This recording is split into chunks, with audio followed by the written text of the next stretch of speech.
Picture a dusty, forgotten room. In its center a fractured mirror hangs, each crack a silent warning. Would you touch a mirror rumored to have killed its owners? The idea unsettles us, hinting at a primal fear that objects can hold on to darkness. We think we own our possessions, but what if sometimes they own us? Today, we'll explore artifacts shrouded in tragedy and legend, objects that challenge our understanding of fate and evil. From cursed diamonds to haunted boxes, these stories force us to ask, can things carry a will of their own, prepare to step into the shadow of the cursed? Our journey into the spectral realm begins now. We're about to delve into a place where history and mystery intertwine, where whispers of the past echo through the present.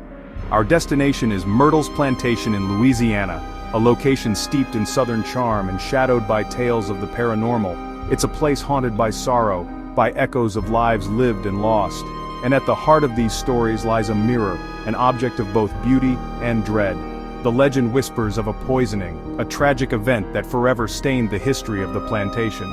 It is said that the spirits of Sarah Woodruff and her innocent daughters were not released after their untimely deaths, but instead were tragically trapped within the confines of this very mirror. Tradition dictates that mirrors should be covered after a death, but this one was left uncovered, a doorway perhaps for those lingering souls. Countless visitors report seeing ghostly figures reflected in its depths, fleeting glimpses of what might have been or perhaps what still is. And most chillingly, many have witnessed child-sized handprints that mysteriously reappear on the mirror's surface, no matter how diligently the glass is cleaned. It's a phenomenon that defies explanation. Skeptics offer explanations, blaming the effects of old silvering and the passage of time, but the stories, the experiences, they stubbornly persist. Guests often leave the plantation visibly shaken, swearing they've seen or felt something undeniably unnatural, something that defies logic and reason. The mirror hangs prominently in the main hallway, not tucked away in some forgotten corner, almost daring visitors to look into its depths, and to listen closely for any whispers from the other side. Is it merely an antique, a beautiful relic of a bygone era, or is it truly a vessel, a portal for restless spirits trapped between worlds? The persistent handprints remain, a tangible enigma that continues to challenge our disbelief and spark our curiosity. For many who have encountered it, this is far more than just an ordinary mirror reflecting light and images. It's a tomb of glass, a silent witness to tragedy, and perhaps a prison for souls. Would you dare to gaze into its depths, to confront the mysteries that lie within? Our journey continues, and next we find ourselves at the Smithsonian Institution, a treasure trove of history and wonder. Here, nestled among countless artifacts, resides the infamous Hope Diamond, a stone that has captivated and terrified for centuries.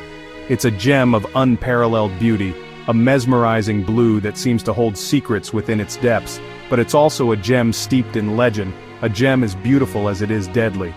The story begins, as many legends do, with a tale of sacrilege. Legend says it was stolen from a sacred statue in India, a place of deep spiritual significance, cursed by enraged priests who sought vengeance for the desecration of their holy site. And from that moment forward, the diamond has been trailed by misfortune ever since, a dark cloud hanging over all who possess it. Its list of owners reads like a who's who of history, including kings, queens, and socialites, the elite of their time.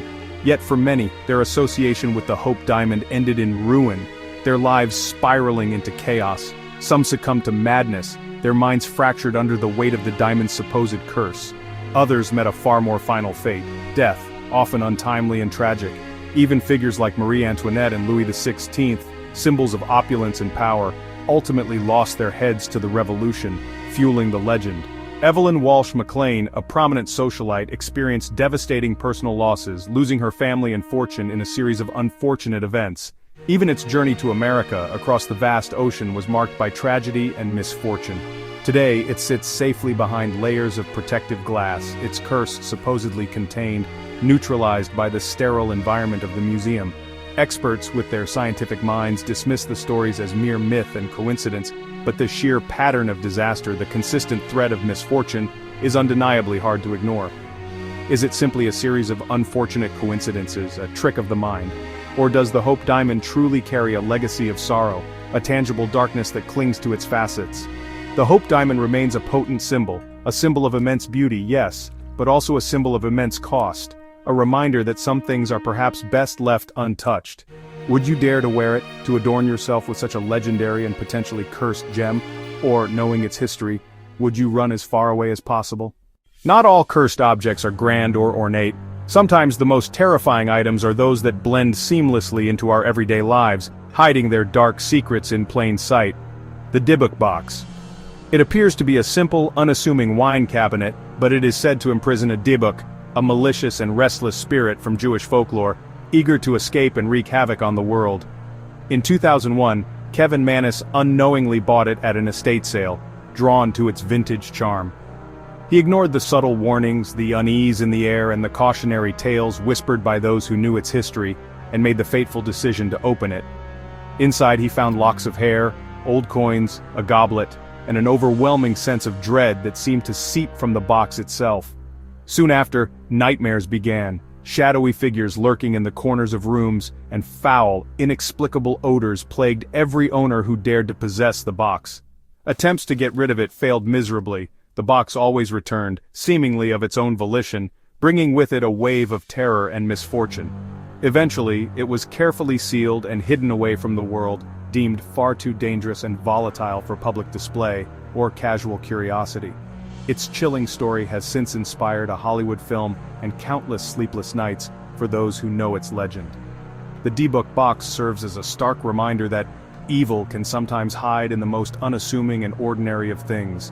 Knowing its history, would you risk opening it, tempting fate and unleashing whatever darkness resides within? Or would you heed the warnings and leave it sealed forever, undisturbed and forgotten? Some doors once closed are best left undisturbed, their secrets forever locked away. In a small English museum, a plain oak chair hangs high on a wall, the infamous Busby Stoop chair, or chair of death. Legend says Thomas Busby cursed it before his execution in 1702. May sudden death come to anyone who sits here. Over centuries, countless deaths, soldiers, pilots, locals, have been linked to the chair. Accidents, illnesses, and tragedies followed those who dared to sit. The body count grew so alarming the chair was finally mounted out of reach. Today it's a chilling warning. Curses can cling to the simplest things. Is it superstition, or something more? Would you take a seat, knowing its history? Sometimes a curse is just a story, sometimes it's a death sentence. Would you risk it?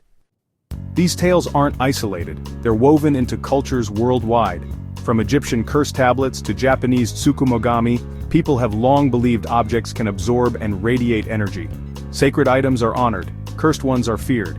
Even today we talk of bad vibes or lucky charms, echoes of ancient beliefs. If we trust an object can bring luck, is it so strange to fear one might bring ruin?